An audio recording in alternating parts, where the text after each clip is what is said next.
Bonjour, donc on va commencer. Hop, merci. Donc on va commencer. Bienvenue à tous. Donc nous allons faire une présentation de Campus France sur les métiers de l'environnement et du développement durable. Donc je suis ici avec ma collègue Margot. Donc nous allons présenter cette présentation. J'espère que vous nous entendez bien. Voilà, Margot est là. Parfait. Donc, pour commencer, une petite présentation de Campus France, de l'espace Campus France au Chili.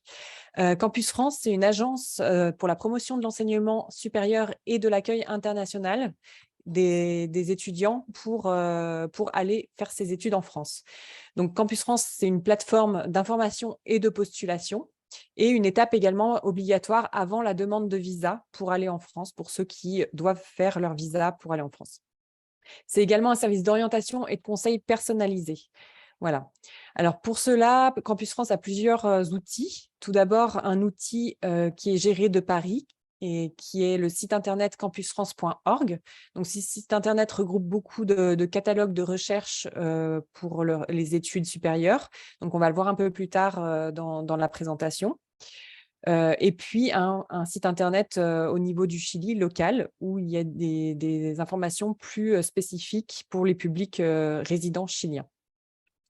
Donc, Campus France fait également beaucoup de promotions dans les férias et les salons avec des sessions informatives sur les études en France et anime des réseaux sociaux, donc surtout Facebook et Instagram. Et puis, il y a une chaîne YouTube où beaucoup d'informations, beaucoup de vidéos sont disponibles pour les étudiants, les élèves qui souhaitent aller faire leurs études en France. Campus France aide aussi les étudiants avec des conseils personnalisés et du soutien via le réseau France Alumni, notamment, qui est un réseau d'ex-étudiants qui sont revenus au Chili pour la plupart et qui permettent de compter leurs expériences et pour aller faire ses études en France. Voilà, alors donc pour commencer, pourquoi et comment sauver la planète? Pourquoi? Parce que donc, le rapport du GIEC, donc le GIEC, c'est le groupement intergouvernemental d'experts sur le changement climatique des Nations Unies. Le rapport du GIEC de 2021 a démontré que la température a augmenté de 1,1 degré entre 1850 et 1900. Sans changements importants, la température risque donc d'augmenter de plus de 4 degrés d'ici à 2100. Donc ça, c'est un rapport d'experts internationaux qui le démontre. Auparavant, il y avait en moyenne une vague de chaleur tous les 50 ans. Et maintenant, donc, il y en a beaucoup plus. Je ne sais pas si, par exemple, vous étiez en France cet été, mais donc, il y avait beaucoup de canicules également. Ce sont maintenant 40 vagues de chaleur chaque 50 ans, donc ce qui est énorme. Et le Chili également sera particulièrement affecté par la sécheresse et la désertification, comme on le voit sur cette carte, où on voit les sécheresses dans le monde qui vont être plus prononcées dans les années à venir. Donc, le monde a besoin de spécialistes du développement durable pour faire face à ces problèmes climatiques. Le besoin urgent et la conscience de la population impliquent une demande accrue des solutions durables. Entre 2004 et 2014, les emplois dans l'environnement ont augmenté de 34% en France. Donc, ce qui est assez important, mais qui demande à être plus développé.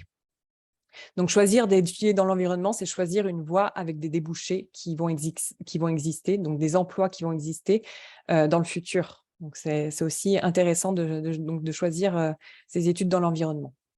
Donc, comment faire? Il y a beaucoup de chemins, comme le montre un peu cette image, où il y a beaucoup de chemins, beaucoup de métiers différents. Donc là, on voit un petit peu, donc, en termes de gestion et administration, on peut très bien être dans l'administration en tant que directeur ou consultant dans les domaines du développement durable et de l'environnement. On peut également être architecte, urbanisme. Il y a beaucoup d'ingénieurs en recherche et développement en énergie renouvelable, par exemple. Donc, tout ce qui est solaire, éolien, voilà, c'est beaucoup de métiers différents. Également en droit. donc avec les juristes en environnement, les avocats également. Donc, on va le voir aussi tout au long de la semaine avec différentes conférences, tous ces métiers, enfin la plupart de ces métiers d'ailleurs. On peut également être politicien, politicienne, agronome, chercheur, donc par exemple océanologue. Et également, on peut travailler dans les finances, bien sûr. Par exemple, ici, analyste en investissement socialement responsable. Donc, c'est vraiment des métiers divers qui touchent le développement durable. Ça touche vraiment tous les métiers et tous les métiers. Voilà. Alors, toujours comment faire donc, là, on cite un ingénieur consultant en énergie et écrivain, Jean-Marc Jancovici. Vous voulez sauver la planète, commencez par faire des maths. Donc, pour qu'une population toujours plus nombreuse vive de manière durable, il faut innover. Voilà. De nombreuses spécialisations pour les scientifiques. Donc, les scientifiques sont vraiment importants pour développer des manières de faire, des process dans le cadre du développement durable. Et donc, on peut aussi bien être ingénieur, chercheur en matériaux, donc ça touche la chimie, ça touche beaucoup, beaucoup de domaines. Ingénieur en développement de véhicules électriques, ingénieur en efficacité énergétique, donc toujours et encore agronome, ingénieur en énergie solaire, ingénieur en biodiversité, biologie, écotoxicologue et bio-informaticien, informaticienne, bien sûr. Donc, il y a vraiment beaucoup de débouchés différents, beaucoup de typologies de métiers différentes que vous pouvez choisir en relation avec le développement durable et l'environnement. Donc, pour continuer, pourquoi choisir la France pour sauver la planète? Donc, pour commencer, on vous propose une petite slide sur le français. Donc, commencez par choisir le français. Donc, vous avez tous choisi le français, donc ce qui est une bonne chose. Le français, comme vous le savez, c'est la 5e langue mondiale parlée par plus de 300 millions de personnes dans le monde. C'est également la langue officielle de plus de 32 États sur 5 continents. C'est la 2e langue la plus apprise au monde et c'est une langue très importante dans les relations internationales. Donc, 88 États et gouvernements sont membres de l'Organisation internationale de la francophonie.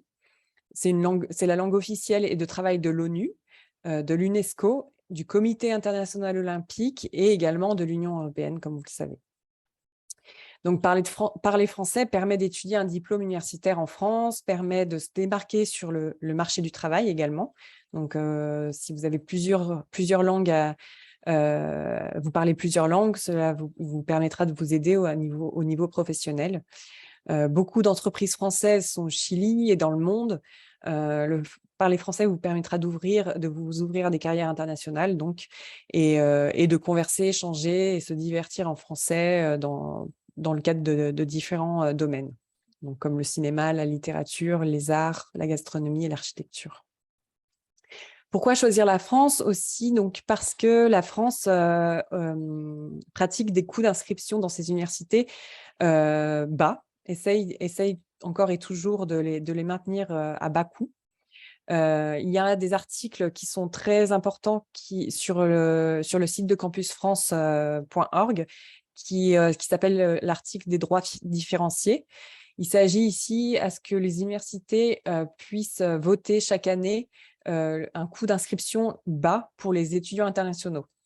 Donc, chaque année, l'université publique en France va devoir voter ces coûts d'inscription pour les étudiants internationaux. Et Campus France a une liste de ces universités qu'elle met à jour pour pouvoir aider les étudiants à choisir son université et à voir quels sont les coûts d'inscription dans ces universités. On peut aussi donc aller en France et puis choisir donc une école privée, tout à fait, c'est tout à fait possible. Le coût d'inscription dans ce cas-là des établissements privés est plus élevé. Il peut varier de 1 500 € à 30 000 € par an, donc ce qui est une différence très importante et il y a en moyenne un coût de 10 000 € par an. Voilà, donc il y a plusieurs écoles privées. Là, on a cité 2 écoles privées, donc la 3A, l'école 3A et ESG Green, qui sont des écoles privées dans l'environnement. Donc, ça peut être quelque chose qui peut vous permettre d'ouvrir aussi vos connaissances et de regarder un petit peu si ça peut vous intéresser. Donc, ça peut être des MBA en management liés en développement durable ou alors en finance. Voilà, ça peut être vraiment des filières différentes. Voilà. Donc, pourquoi aussi donc, choisir la France? Parce que l'enseignement supérieur français est reconnu à échelle mondiale. La France, elle a classé en troisième position dans le Shanghai Ranking 2022. Et en 2021, elle avait 19 établissements d'enseignement supérieur dans le top 50. Donc, ces deux classements internationaux sont très importants. L'un est classé par discipline, l'autre, il y en a d'autres également et qui sont classés de différentes manières et donc qui peuvent être intéressants selon les disciplines de regarder un petit peu les classements des universités françaises. La France, c'est également le premier pays pour la recherche en mathématiques. Elle est 4e au monde pour les prix Nobel et 2e pour les médailles Fields. La France permet également d'avoir une offre diversifiée, de formation diversifiée et attractive. Elle a plus de 3500 établissements publics et privés, dont 75 sont des universités publiques. Il y a plus de 227 écoles d'ingénieurs habilitées à délivrer le diplôme d'ingénieur et dont 25% sont dans les universités.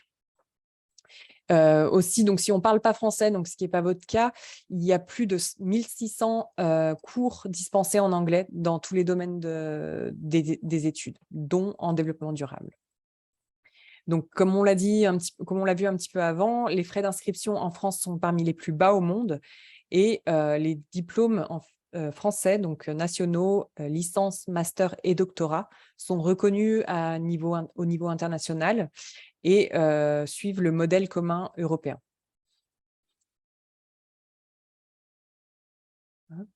Pardon. Voilà.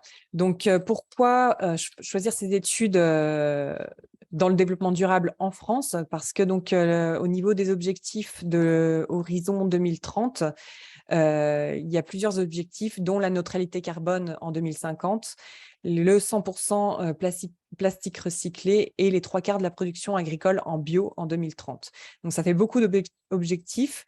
Donc, la France doit vraiment travailler sur cet horizon 2030. Et entre 2020 et 2021, l'État français a investi plus de 30 milliards d'euros dans la transition écologique. Donc, la France investit dans le développement durable et l'environnement, ce qui signifie que le marché du travail français aura besoin de professionnels dans le développement durable et il y aura des financements avantageux pour les entrepreneurs du développement durable également. Donc, on peut monter son entreprise, on peut également travailler, trouver un emploi plus facilement dans les prochaines années. Voilà. Pourquoi également choisir la France pour ses études supérieures? Parce que pour les étudiants, il y a de nombreux avantages qui sont donnés.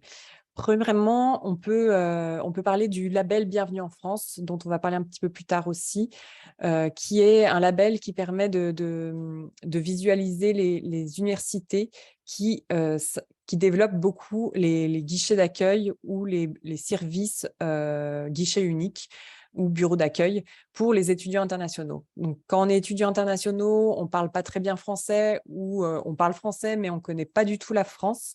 Ça peut être très intéressant de savoir que son université met des services en place pour aider ses étudiants. Donc, ça signifie qu'ils organisent des aides pour, par exemple, s'inscrire à la sécurité sociale ou encore s'inscrire à l'ACAF. Donc, voilà, ça peut être différents services comme ça qu'ils mettent en place pour ces étudiants internationaux. Aussi en France, au niveau de la santé, on a la Sécurité sociale française qui est un organisme qui permet d'aider financièrement à payer la santé, donc pour tous les Français et les étudiants internationaux également, tous les résidents. Donc voilà, donc ça peut être une aide jusqu'à 70% des frais de santé, donc ce qui est très intéressant. Au niveau du logement, l'État également offre une subvention pour les étudiants qui s'appelle la CAF. Donc, c'est un organisme également public auquel on peut s'affilier pour avoir une aide financière pour payer son logement. Au niveau du logement toujours, l'État a mis en place un organisme qui s'appelle Visal. Visal qui permet en fait aux étudiants de moins de 30 ans d'avoir un garant un garant qui est l'État à la place de ses parents, par exemple, si c'est pas possible d'avoir ses parents comme garant, pour donc louer son appartement, son logement. Donc ce qui est très important parce que donc les garants sont obligatoires en France.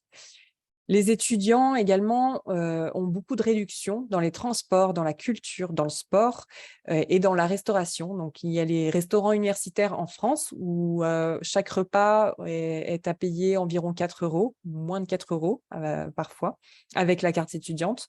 Donc, c'est également très intéressant. Et puis enfin, les étudiants en France, s'ils n'ont pas la nationalité française, ils peuvent travailler. Il y a un droit au travail qui est de 964 heures par an avec un visa de 1 an. Voilà, donc ça, c'est environ donc 20 heures par semaine. Voilà, donc après on a mis un petit tableau ici pour vous montrer un petit peu les différents coûts des étudiants en France. On voit une grande différence entre la région de Paris et Île-de-France avec les régions en province et donc les autres régions de France. Donc c'est vrai que Paris est beaucoup plus cher que les autres régions. Donc c'est important aussi de bien choisir sa ville, de bien choisir son université. Voilà, donc là, on voit à peu près les coûts moyens du loyer mensuel, par exemple, en Crous, de 400 € à 600 € à 650 € à Paris et de 150 à 550 € dans les autres régions françaises. Voilà. Pourquoi choisir la France également? Donc parce que la France a beaucoup d'associations, par exemple. Donc la vie étudiante et culturelle est très riche. On peut s'inscrire à différentes associations sportives et même justement des associations de développement durable, de protection de l'environnement. C'est assez facile, même en tant qu'étudiant, de pouvoir s'affilier à une association, cotiser à une association et être dans un groupe et être actif dans ces démarches, dans la vie sociale. C'est facile également de participer à des activités sportives, de théâtre, donc culturelles, de profiter de plus de 500 festivals en France et donc la France est également le premier pays touristique au monde et cela permet également de s'enrichir culturellement. Au niveau du tourisme également, donc comme la France investit beaucoup dans le tourisme pour promouvoir le tourisme, il est facile également de trouver des formations, par exemple en tourisme durable. C'est également le type de formation qui est de plus en plus développé aujourd'hui. En termes d'associations également, il y a plusieurs associations qui peuvent vous aider à vous intégrer en France et puis dans lesquelles vous pouvez également vous rapprocher et puis participer. Donc il y a l'ESN, donc l'Erasmus Student Network, il y a des parrainages internationaux, par exemple à Montpellier, Nîmes et Perpignan. Et puis il y a également le Buddy System. Donc le Buddy System, selon les universités, elles le développent de façon à ce qu'une personne, un étudiant, qu'il soit français ou international, puisse parrainer, accueillir un autre étudiant qui vient d'arriver pour l'intégrer plus facilement. Et enfin, donc la France est la première destination touristique mondiale, mais elle compte sur un patrimoine historique mondialement reconnu. Il y a plus de 8 000 musées en France, plus de 40 000 monuments et sites patrimoniaux. 41 sites inscrits au patrimoine mondial de l'UNESCO et puis donc comme on le disait avant, plus de 80 millions de touristes chaque année et 2000 cinémas. Voilà. Donc, et puis voilà, en étant en France pour ces études, cela aussi vous permet de voyager en Europe, ce qui est plus facile une fois en France, donc parce que la France est un petit peu au cœur de l'Europe. Voilà. Donc, choisir la France pour faire vos études dans l'environnement, c'est aussi s'ouvrir à des opportunités professionnelles, comme on l'a vu, des centaines de milliers d'étudiantes étrangères, des entreprises multinationales et organisations non gouvernementales, et un pays qui encourage financièrement la transition écologique, donc qui a un futur tourné vers le développement durable et l'environnement. Voilà, donc l'éducation supérieure française, un petit peu pour vous montrer également comment fonctionne le système de l'éducation supérieure français en comparaison avec le système chilien. Donc ici, on voit que le pregrau au Chili est composé de 5 ans, pardon, en licenciatura pour obtenir sa licenciatura, alors qu'en France, la licence est seulement de 3 ans. Donc, juste après avoir votre bac, vous pourrez vous inscrire sur Parcoursup et puis aller en licence 1, donc en L1, pour faire votre licence en 3 ans. Ensuite, vous avez le master qui est en 2 ans après la licence. Donc, ça fait un total de 5 ans. Puis, le doctorat de 3 ans après le master, donc un total de 8 ans. Donc, en fait, si on compare un petit peu, la licenciatura, vous pouvez la faire en 5 ans, alors qu'en France, si vous faites vos études universitaires en France, vous pouvez, en 5 ans, atteindre un niveau master ou un diplôme master même. Donc, c'est beaucoup plus, il y a un gain de temps et puis également d'argent, comme on l'a vu avec les coûts d'inscription qui sont plus faibles en université française. Voilà, donc également, si vous choisissez par exemple de commencer vos études au Chili, parce que donc au Chili, peut-être qu'il y a aussi des formations dans le développement durable et dans l'environnement. Vous pouvez également partir en France en échange ou en double diplôme. C'est-à-dire, par exemple, vous inscrire dans un programme de double diplôme, donc faire 1 année au Chili, par exemple, puis 1 année en France. Donc, tout cela va dépendre des accords que l'université chilienne va avoir avec les universités françaises. Donc, pour cela, il faut vous renseigner en fonction des universités, de leurs accords avec les services des relations internationales. Et de là, donc, demander quels sont les programmes, à quel moment, en quelle année vous pourrez partir en France, en quelle année vous pourrez faire un échange. Donc, les échanges, il s'agit plus d'un semestre, normalement, donc 4 mois maximum. Donc, c'est vraiment intéressant aussi de regarder avec ces universités chiliennes quelles sont vos possibilités. Voilà, donc maintenant, je vais transmettre la parole à ma collègue Margot pour continuer. Merci. Merci Estelle. Et du coup, je vais continuer avec cette slide de comment trouver ma future formation. Dans un premier temps, on a recensé des sites de recherche qui sont en ligne. Ces sites de recherche donc, sont spécialisés dans les formations ou la recherche de formations de développement durable et plus spécifiquement d'environnement. On a recensé d'abord l'Université virtuelle Environnement et Développement durable, UVED, qui propose un catalogue de formations et en fait, l'originalité est qu'elle propose par famille, par niveau ou par type d'établissement. Ensuite, on l'a vu ces 2 dernières années, les formations en ligne se sont énormément développées. Et en France, on a cette plateforme qui s'appelle Fun. On va le dire en anglais, c'est plus fun. Et du coup, qui vous propose un assez large éventail de formations en ligne. Et on en a donc qui s'appelle des MOOC. Je pense que vous avez déjà entendu parler de ce type de formation un peu nouvelle que sont les MOOC. Et par rapport au développement durable et à l'environnement, nous, on en a sélectionné 2, il y en a beaucoup plus, à la découverte des métiers de la transition écologique ou les métiers de l'environnement et de l'aménagement du territoire, voilà, qui touchent un peu à d'autres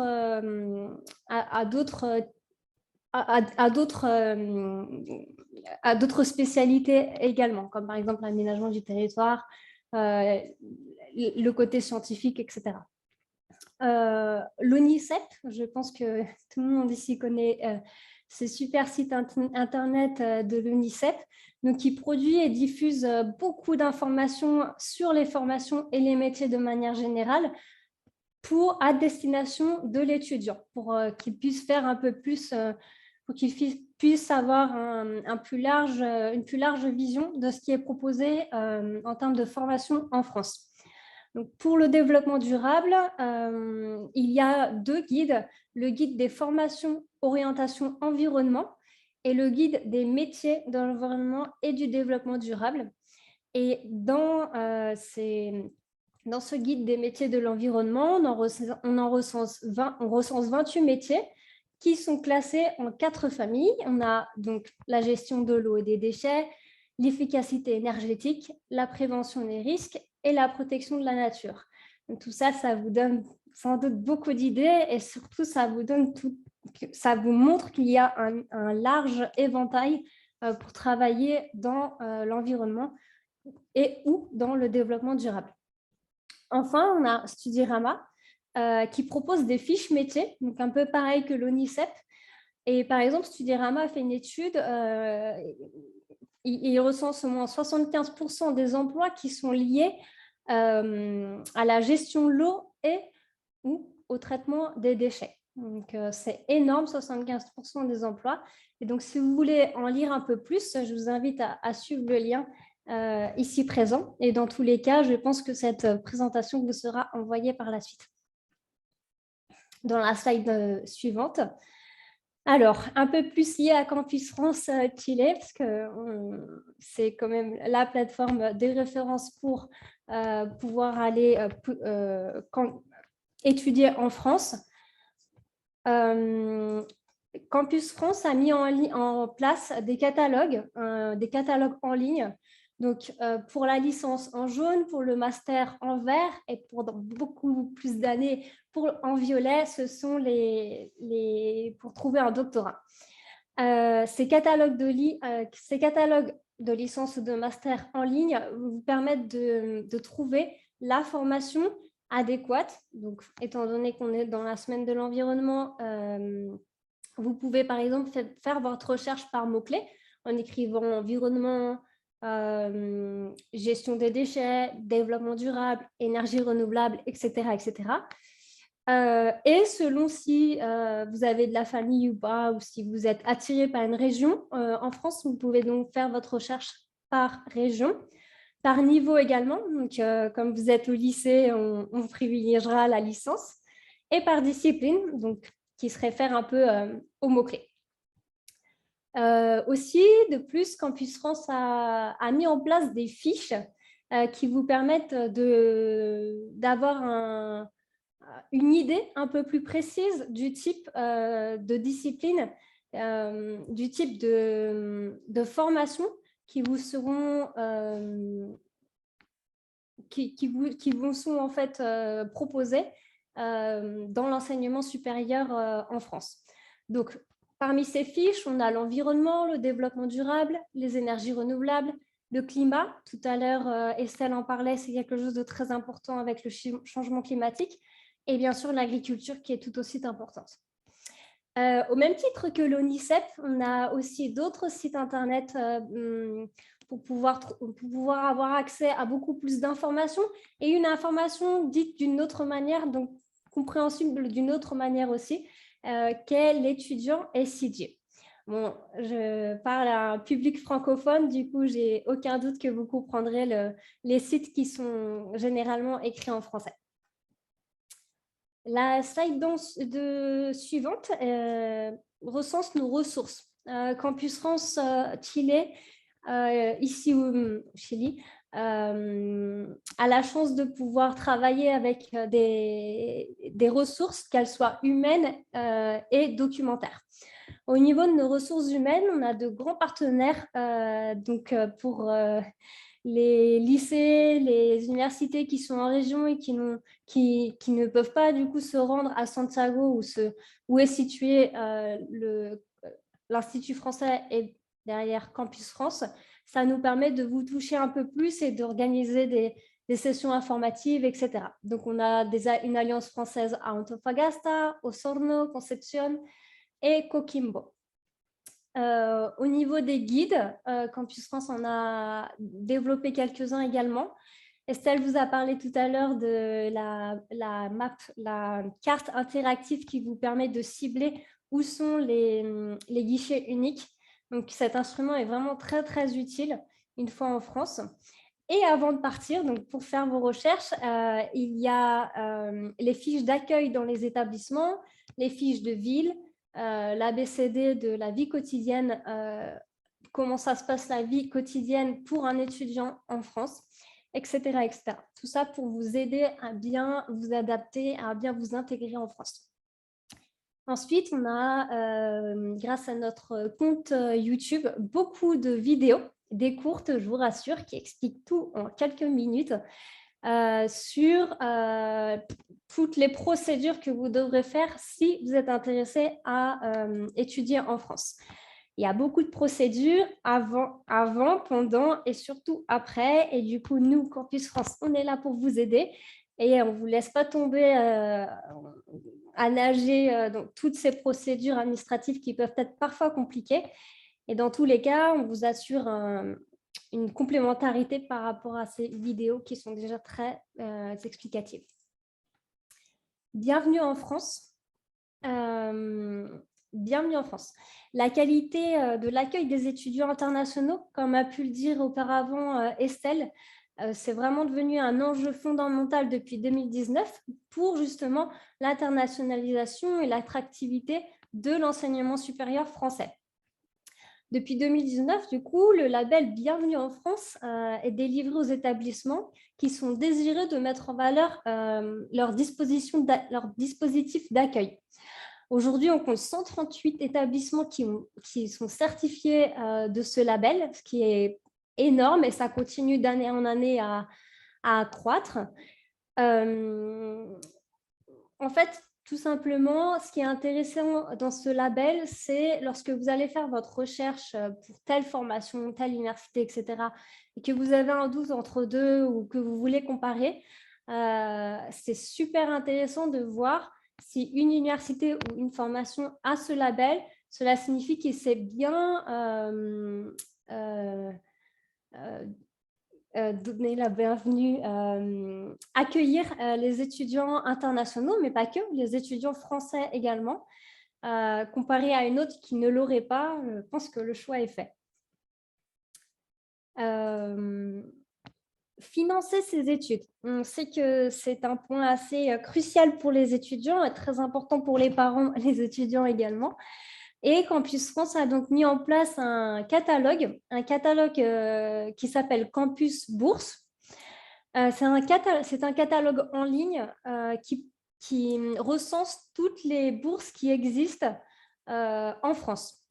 Donc, vous pouvez faire votre recherche par pays, par niveau, par nationalité, bien sûr, parce que parfois, il s'avère que si vous faites une recherche, par exemple, en français ou en anglais, que d'autres bourses arrivent, se mettent en place à travers le catalogue en ligne, parce qu'il s'agira d'une bourse européenne. Et donc, du coup, du type de financement, j'en parlais juste là maintenant, qui peut s'avérer être un type de financement européen également. Bien sûr, ce catalogue est disponible en 3 langues, en français, en anglais et en espagnol. Et je vous incite vraiment à faire vos recherches dans les 3 langues parce que, comme j'ai dit auparavant, d'autres bourses peuvent apparaître si l'on change de langue. Quel type de bourse, du coup? On a les bourses des gouvernements. Donc, les bourses du gouvernement français, on en dénote 2, qui sont des bourses d'excellence. On a la bourse d'excellence Eiffel, qui a cette petite limite d'avoir 25 ans maximum pour postuler à un niveau master. Et bien sûr, la bourse excellence majeure, donc qui a ses prérequis également. Il faut avoir un baccalauréat français avec une mention très bien pour pouvoir y postuler et avoir une autre nationalité que française. Dans les bourses du gouvernement, on a bien sûr Becas Chile du gouvernement chilien et les bourses Erasmus+. On parlera alors de Master Mundus, donc plus de niveau master, et donc qui est proposé par la Commission européenne. On a ensuite les bourses de région, les bourses internes d'université ou d'instituts privés et les bourses d'études, de fondations et d'entreprises. Je vais juste rajouter une petite chose sur les bourses, c'est que c'est vrai que les bourses, il en existe beaucoup plus à partir d'un niveau Bac+4, donc à partir d'un niveau master. Comment postuler? Tout le monde connaît Parcoursup, j'imagine. C'est la plateforme en ligne d'accès aux études supérieures quand on a la nationalité française ou européenne et pour tous les étudiants étrangers qui vont avoir ce diplôme du baccalauréat français. Donc, beaucoup d'entre vous. bon, de manière générale, il existe un calendrier. Pour bien se préparer, on commence à partir de fin octobre, début novembre, à s'informer, à découvrir les formations grâce au catalogue que l'on a présenté auparavant. En janvier, on s'inscrit, on choisit ses vœux. Vous avez jusqu'à 10 options. C'est assez large d'ailleurs. Comme ça, si vous avez plusieurs appétences ou plusieurs compétences déjà, vous pouvez postuler jusqu'à 10 formations et voir après, selon comment se déroule l'année, où vraiment vous orienter. Et les réponses des universités arrivent en juin. Pour postuler, c'est www.parcoursup.fr. C'est un seul et même lien de A à Z pour toute la procédure. Pour les autres, ceux qui n'ont pas la nationalité française ni européenne, la procédure pour candidater passera avec Campus France Stylé. C'est pour ça que c'est très important. Campus France Stylé, c'est donc bien sûr un lieu, une agence qui vient vous informer, vous conseiller sur les formations, etc. Mais elle vient aussi vous appuyer pour tout ce qui est de la procédure études en France, pour vérifier avec vous, pour mieux comprendre, et pour compléter également votre dossier sur la plateforme Études en France. Donc, comme pour Parcoursup, c'est une plateforme en ligne et votre candidature doit être anticipée avec 1 an d'anticipation. Donc là, par exemple, le 1er octobre va s'ouvrir justement cette procédure.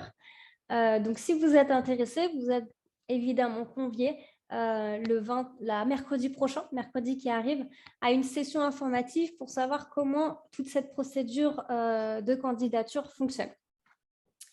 Donc voilà, vous avez des conditions requises à avoir, des conditions requises. Au niveau du calendrier, il ressemble un petit peu à celui de Parcoursup, dans le sens où vous commencez à prendre des informations, à vous informer sur les formations, les carrières, etc. à partir d'octobre, et vous avez jusqu'à décembre pour créer votre dossier. Ensuite, à partir de janvier, on fait un entretien de candidature, et comme pour Parcoursup, vous commencez à recevoir vos réponses d'université vers un peu avant par rapport à Parcoursup, vers mai, maximum vers juin. Et pour une première année à l'université, vous pouvez candidater jusqu'à 3 formations. Donc, c'est beaucoup moins que par Parcoursup, mais c'est quand même assez large, 3. Voilà, arrive le temps déjà pour conclure. Bon, le plus important, surtout, et à votre âge, c'est de bien voir où est-ce que porte votre attention en cours, mais également à l'extérieur, si vous aimez visiter des musées historiques ou plutôt scientifiques, etc. Si votre appétence se dirige vers des études plutôt littéraires, économiques ou scientifiques, c'est vous qui choisissez.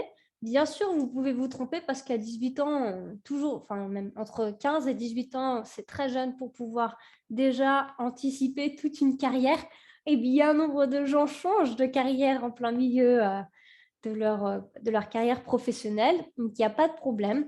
La bonne chose à savoir, c'est que vous pouvez vous tromper, mais qu'il faut que vous choisissiez quelque chose que vous aimiez, une voie dans laquelle vous avez déjà un goût pour la matière, un goût pour le travail, etc.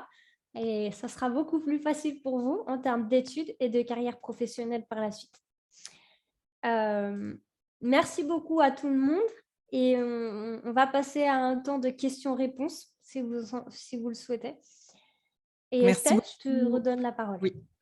Merci beaucoup Margot, merci beaucoup pour votre attention.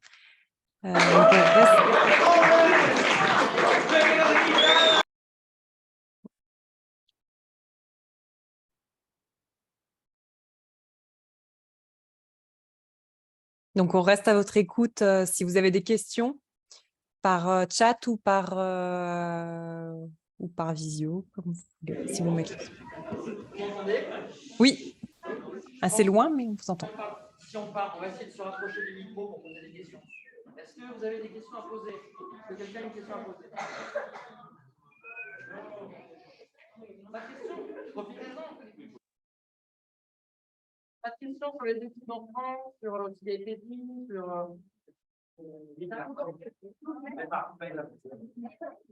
Moi, j'ai une question.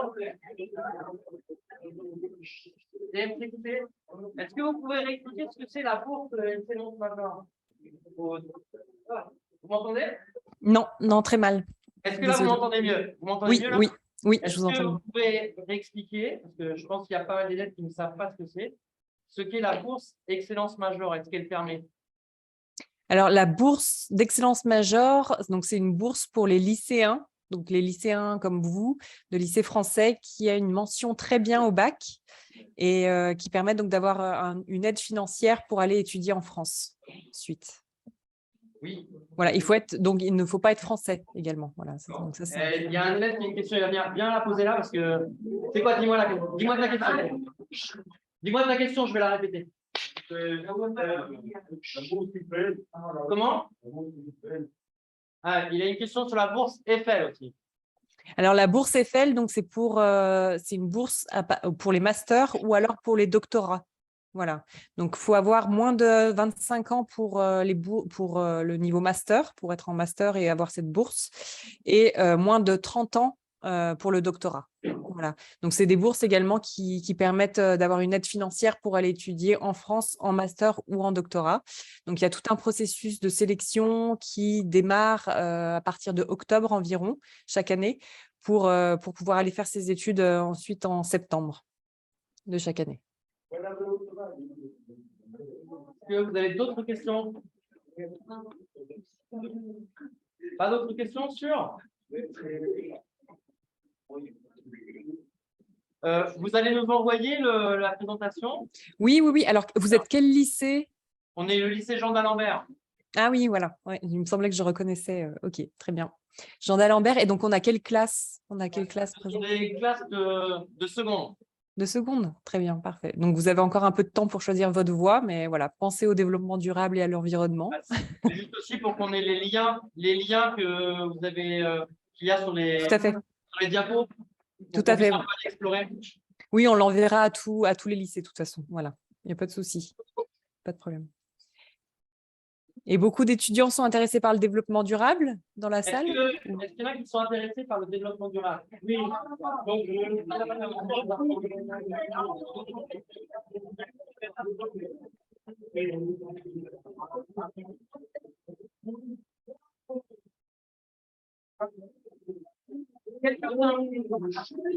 quelques-uns, on dirait. Bah, c'est une question qu'on étudie en classe. Hein. Moi, j'enseigne les sciences numériques et technologiques et c'est un sujet dont on a parlé il y a 15 jours de la pollution justement liée au numérique. D'accord. C'est encore un autre domaine. Voilà. Oui, oui, oui. Oui, oui, oui, tout à fait. Mais c'est en lien, oui, tout à fait. Très bien. Est-ce qu'il y a d'autres questions? Peut-être. Non. Bon.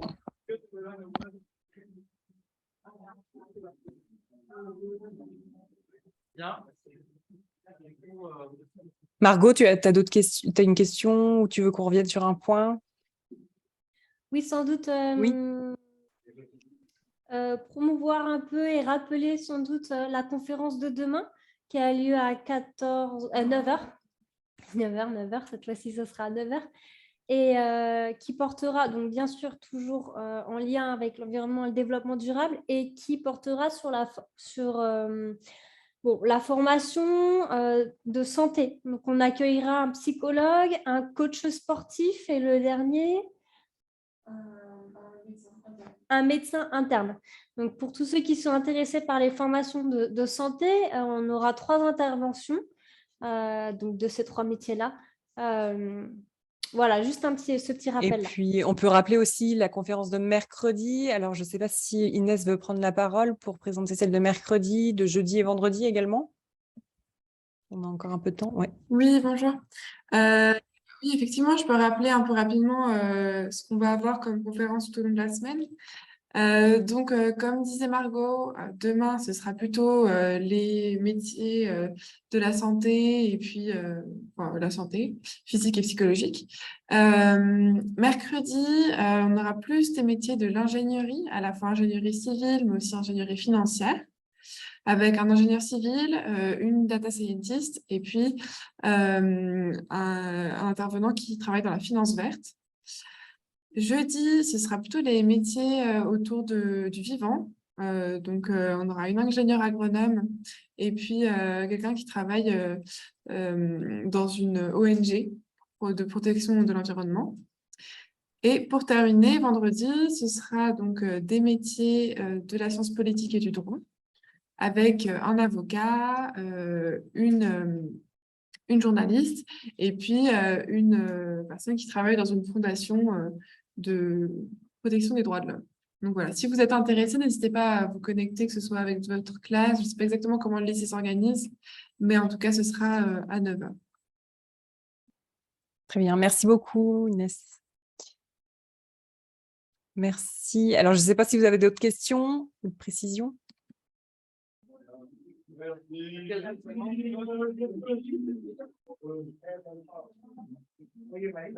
Pas d'autres questions. Pas d'autres questions? Merci beaucoup à tous pour votre attention. Nous, donc, on est disponible par mail principalement. Donc, on a laissé notre mail santiago@campusfrance.org, donc pour vous aider à vous orienter. Donc, n'hésitez pas à nous écrire. Et puis, il y a beaucoup d'informations également sur notre site internet, donc chili.campusfrance.org. Voilà, n'hésitez pas à aller faire un tour également sur le site internet. Voilà.